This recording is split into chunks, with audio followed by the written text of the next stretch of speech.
Hey guys, it's Spooked and welcome back to my Steven Universe Reviewed series. The episode I'll be reviewing today is Beta, which is part 1 of the 3-part series we're getting with a lot of crazy stuff happening in it.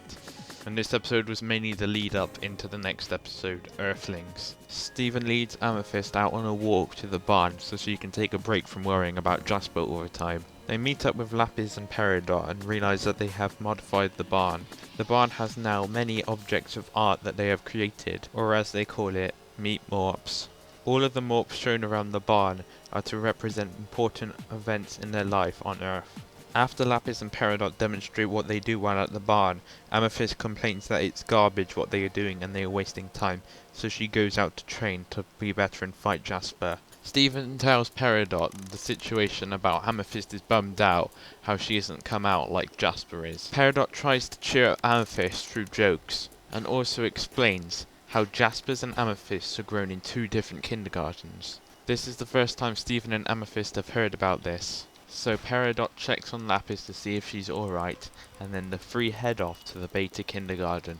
Once there, Peridot explains how the Beta kindergarten is a lot weaker than Amethyst kindergarten, and how the place is made out of red sandstone, meaning that the place has a disadvantage. Seeing as sandstone erodes easily, all the gems that were made there were made differently than usual. Peridot explains it as being a rush job.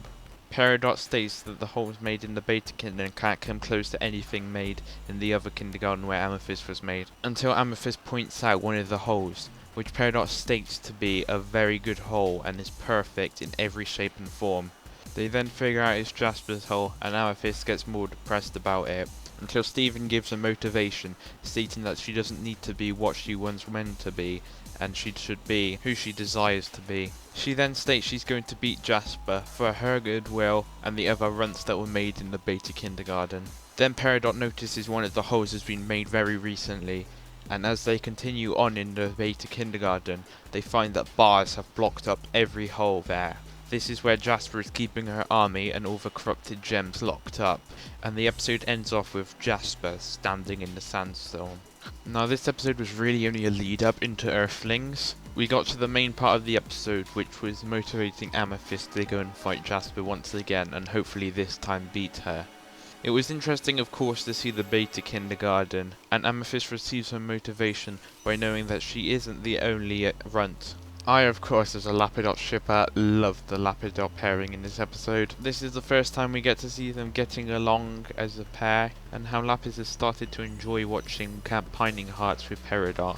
I love everything they did to the barn to improve it for their lifestyle, and that how they can become better friends through this, and how they've more developed into roommates now. Especially when Peridot was like, we have guests, that gave off the roommates vibe, or more like they're a married couple, which I completely approve of.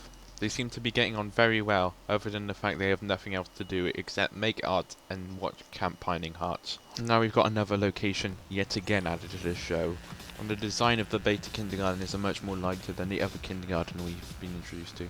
You can see Peridot's mood has changed a lot since when she was redeemed back in the episode Message Received. She's a lot more happy in this episode, due to the fact she doesn't have to deal with any of the drama that had been happening before.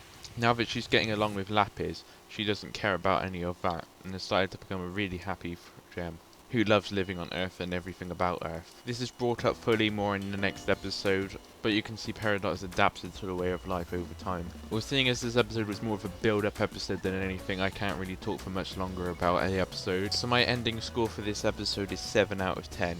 I of course love the Lapidot bonding, and the more we're getting to know into the world of Steven Universe from finding out the Beta location. But I have much more to talk about the next episode, as a lot was revealed, new things happened, it was an insane episode, so I hope you join me for my review of that episode.